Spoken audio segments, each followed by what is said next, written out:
ಶುಭೋದಯ, ನಮಸ್ಕಾರ. Welcome to YoYo Kannada.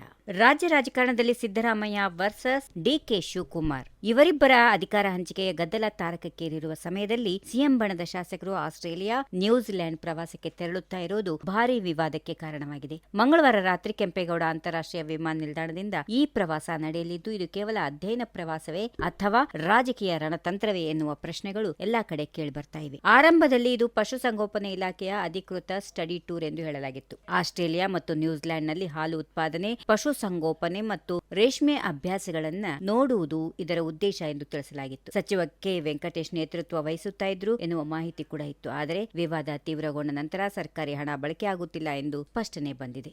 ಮುಖ್ಯಮಂತ್ರಿ ಸಿದ್ದರಾಮಯ್ಯ ಅವರು ಶಾಸಕರು ತಮ್ಮ ಸ್ವಂತ ಖರ್ಚಿನಲ್ಲಿ ಹೋಗುತ್ತಿದ್ದಾರೆ, ಸರ್ಕಾರದ ಹಣ ಅಲ್ಲ ಎಂದು ಹೇಳಿದ್ದಾರೆ. ಸಚಿವ ಕೆ ವೆಂಕಟೇಶ್ ಕೂಡ ಇಲಾಖೆಯಿಂದ ಯಾವುದೇ ಅಧಿಕೃತ ಪ್ರವಾಸ ಇಲ್ಲ ಎಂದು ಹಿಂದೆ ಸರಿದಿದ್ದಾರೆ. ಹೈಕಮಾಂಡ್ನ ಒತ್ತಡದಿಂದ ಇದು ಖಾಸಗಿ ಪ್ರವಾಸವಾಗಿ ಬದಲಾಯಿತು ಎನ್ನುವ ಮಾತುಗಳು ಇವೆ. ಪ್ರವಾಸದಲ್ಲಿ ಭಾಗವಹಿಸುತ್ತಿರುವವರು ಸಿ ಪುಟ್ಟರಂಗಶೆಟ್ಟಿ, ಬಿಎಂ ನಾಗರಾಜ್, ಯಶವಂತರಾಯ ಗೌಡ ಪಾಟೀಲ್, ಅಲ್ಲಮ ಪ್ರಭು ಪಾಟೀಲ್, ಬಸನಗೌಡ ದದ್ದಲ್, ಜೆಟಿ ಪಾಟೀಲ್, ಹಂಪನಗೌಡ ಬಾರ್ದಲಿ, ಬಿ ದೇವೇಂದ್ರಪ್ಪ ಮುಂತಾದವರು ಎಲ್ಲರೂ ಸಿದ್ದರಾಮಯ್ಯ ಬಣದವರು. ಡಿಕೆ ಶಿವಕುಮಾರ್ ಬಣದ ಶಾಸಕರು ಈ ಪ್ರವಾಸಕ್ಕೆ ದೂರ ಇದ್ದಾರೆ. ಈ ಸೂಕ್ಷ್ಮ ಸಮಯದಲ್ಲಿ ಇಷ್ಟೊಂದು ದೊಡ್ಡ ಗುಂಪು ಒಟ್ಟಾಗಿ ವಿದೇಶಕ್ಕೆ ತೆರಳುವುದು ಬಣದ ಒಗ್ಗಟ್ಟು ಪ್ರದರ್ಶಿಸುವ ರಣತಂತ್ರ ಎನ್ನುವ ಅನುಮಾನಗಳು ಇವೆ. ಹೈಕಮಾಂಡ್ಗೆ ನಮ್ಮ ಬೆಂಬಲ ಬಲವಾಗಿದೆ ಎಂಬ ಸಂದೇಶ ಕಳುಹಿಸುವುದು, ಬಜೆಟ್ ಸಮಯದಲ್ಲಿ ಯಾವುದೇ ಬದಲಾವಣೆ ತಡೆಯುವ ಪ್ರಯತ್ನ ಎಂಬುದು ರಾಜಕೀಯ ವಿಶ್ಲೇಷಣೆ. ಇನ್ನು ಬಿಜೆಪಿ ಇದನ್ನ ಫಾರೆನ್ ಭಾಗ್ಯ ಅಥವಾ ಜಮ್ಕೆಟ್ ಎಂದು ಟೀಕಿಸಿದೆ. ಜನರ ಬೆಲೆ ಏರಿಕೆಯಿಂದ ಬಳಲುತ್ತಾ ಇರುವಾಗ ಶಾಸಕರು ವಿದೇಶ ಪ್ರವಾಸ ಮಾಡುತ್ತಿದ್ದಾರೆ ಎನ್ನುವ ಆರೋಪಗಳು ಇವೆ. ಇದು ತೆರಿಗೆದಾರರ ಹಣದ ದುರುಪಯೋಗ ಎಂದು ವಿರೋಧ ಪಕ್ಷಗಳು ಹೇಳುತ್ತಿವೆ. ಅಂತಿಮವಾಗಿ ಈಗಾಗಲೇ ನಾಯಕತ್ವ ಬದಲಾವಣೆ ಇಲ್ಲ ಎಂದು ಹೈಕಮಾಂಡ್ ಸೂಚನೆ ನೀಡಿದ್ದರೂ ಈ ಪ್ರವಾಸವು ರಾಜಕೀಯವಾಗಿ ಯಾವ ತಿರುವು ಪಡೆದುಕೊಳ್ಳಲಿದೆ ಎನ್ನುವುದನ್ನ